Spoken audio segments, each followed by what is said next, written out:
Hi friends, Knights Apparel and the Alta Gracia factory paying a living wage. In 2014 the Alta Gracia clothing factory in the Dominican Republic was doing something quite unusual in the industry. It was paying its employees a living wage, which was 350% higher than the country's minimum wage. Knights Apparel, which owned the 4-year-old factory, also provided benefits, health care, and allowed the workers to unionize. Most apparel factories paid employees a minimum wage, which in some places was not enough to pay for workers' basic needs and the needs of their families.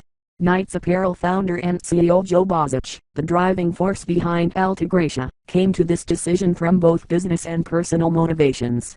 Knights Apparel was the #1 provider of licensed collegiate logo apparel, and Bozich saw the opportunity presented by the growing number of college students unhappy with the working conditions of the people making their schools branded apparel. Personally, Bozich said he wanted to provide hope and a pathway out of poverty for generations to come. However, Alta Gracia's production costs were 20 to 30% higher than at Knights' other factories, and Alta Gracia was losing over $500,000 a year. Knights was able to keep Alta Gracia open only by subsidizing it with funds from its profitable business units.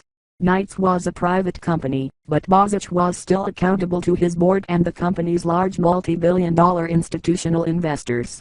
Over time, Bozich had convinced many of them to back Alta Gracia, but he needed to pull the factory into profitability soon in order to prove it was a viable business model.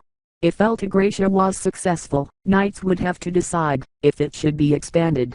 There was also the question of whether Knights would be able to replicate Alta Gracia, and if it could, should it.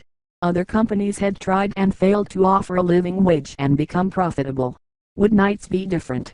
TheCasaSolution.com is the #1 destination for getting the case study and analyzed.